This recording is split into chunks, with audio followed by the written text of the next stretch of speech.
Desde Grand Rapids, Michigan, transmitiendo para todo el mundo, el Evangelio Eterno presenta al pastor y doctor Hugo Gambetta en la serie Seminario Profético, las profecías del tiempo del fin.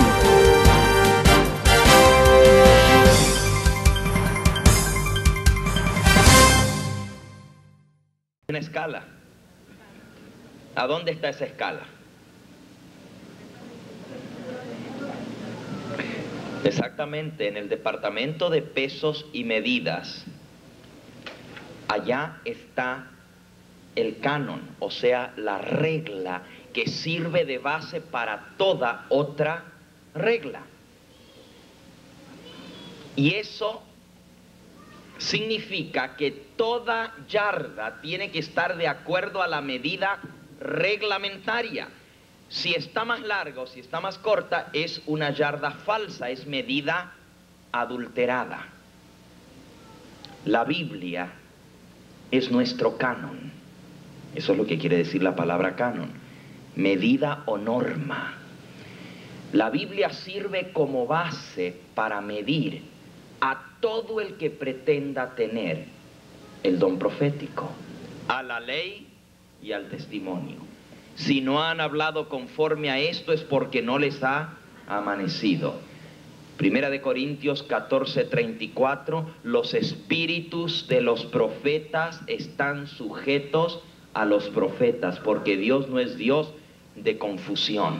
El profeta que habla debe concordar con la palabra de Dios. El espíritu del profeta debe estar sujeto a los profetas que hablaron antes. Aunque nosotros no consideramos los libros de Elena de White como parte del canon de las escrituras, porque los libros y los escritos de Elena de White se miden por el canon y no viceversa. Sin embargo, como Iglesia Adventista hemos llegado a aceptar los libros del espíritu de profecía como inspirados por el Señor. Son el testimonio del Señor Jesús. Y podríamos decir, hermanos, que lo mismo que se aplica a la palabra de Dios, se aplica a los escritos inspirados. Si alguno añadiere, o si alguno quitare, dice el apóstol San Juan, al que añadiere el Señor le añadirá las plagas que están escritas en el libro. Y al que se atreviere a quitar de las palabras del libro de esta profecía, el Señor quitará su nombre del libro de la vida. Son cosas muy serias. Cuando se comienza a manipular una obra, como es el conflicto de los siglos, el libro por excelencia del espíritu de profecía para el tiempo del fin. Ahora, hermanos, vamos a compararlos. Yo voy a pedir a dos hermanos que sepan leer bien, con claridad, que pasen aquí adelante y me ayuden a leer, y vamos a hacer la comparación de estos dos libros. ¿Ok?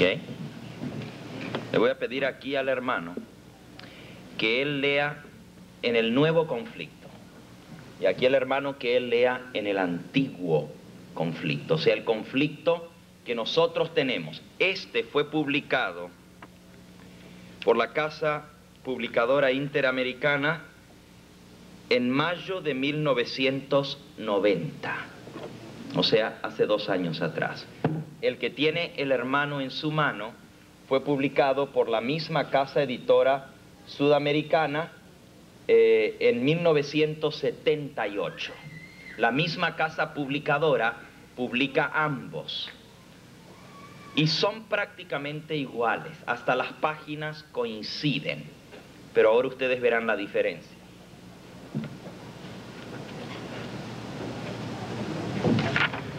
Comencemos en la página 47.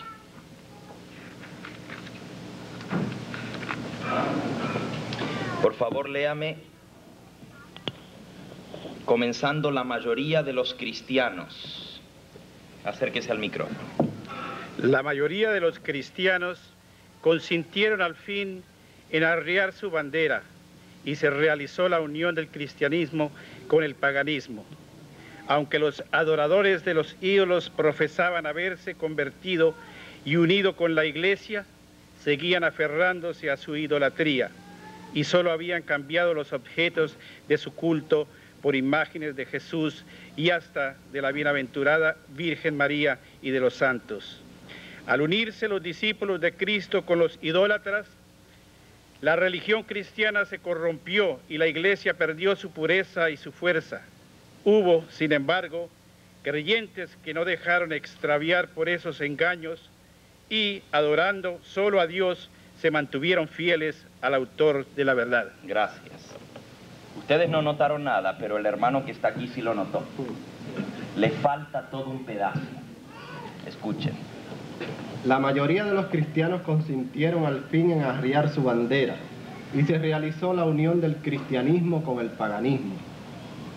Aunque los adoradores de los ídolos profesaban haberse convertido y unido con la iglesia, seguían aferrándose a su idolatría y solo habían cambiado los objetos de su culto por imágenes de Jesús y hasta de María y de los santos. Ahora viene la parte que no está en el otro libro. La levadura de la idolatría introducida de ese modo en la iglesia prosiguió su funesta obra. Doctrinas falsas, ritos supersticiosos y ceremonias idolátricas se incorporaron en la fe y en el culto cristiano. Gracias. Toda esa parte falta del nuevo libro, no está. ¿Por qué?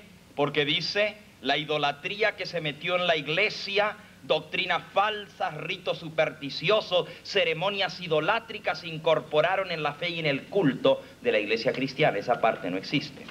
Vamos a otro ejemplo. Página 54.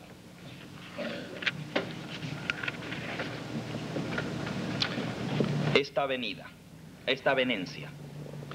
Esta avenencia entre el paganismo y el cristianismo dio por resultado el desarrollo del hombre de pecado, predicho en la profecía como oponiéndose a Dios y ensalzándose a sí mismo sobre Dios. Satanás se había esforzado una vez por hacer transigir a Cristo. Vino a donde estaba el Hijo de Dios en el desierto para tentarlo y mostrándole todos los reinos del mundo y su gloria, ofreció entregárselo todo con tal que reconociera la supremacía del príncipe de las tinieblas.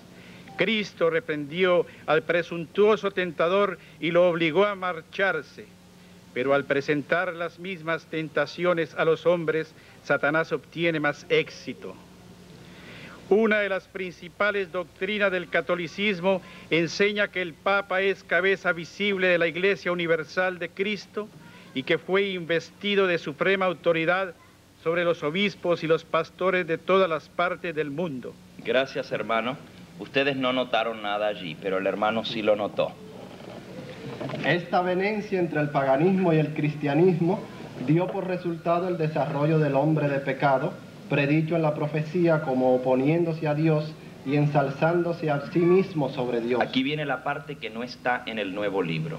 Ese gigantesco sistema de falsa religión es obra maestra del poder de Satanás, un monumento de sus esfuerzos para sentarse él en el trono y reinar sobre la tierra según su voluntad. Esa parte que habla